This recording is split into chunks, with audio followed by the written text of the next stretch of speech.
Do you want to hide your birthday on Facebook? You can turn off birthday on your Facebook profile with just a few simple steps.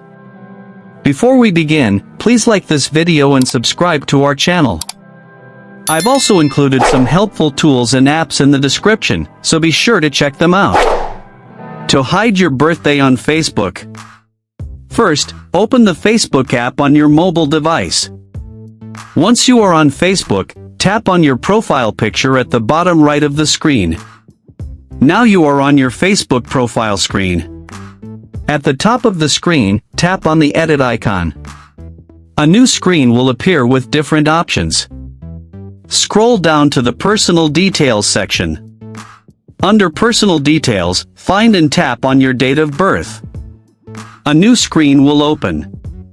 Now, tap on the Privacy dropdown above your birthday. Select Only Me from the options. To hide your birth year, tap the Privacy dropdown above the year and select Only Me. Once done, tap the Save button. Now, your birthday will be hidden on your Facebook profile.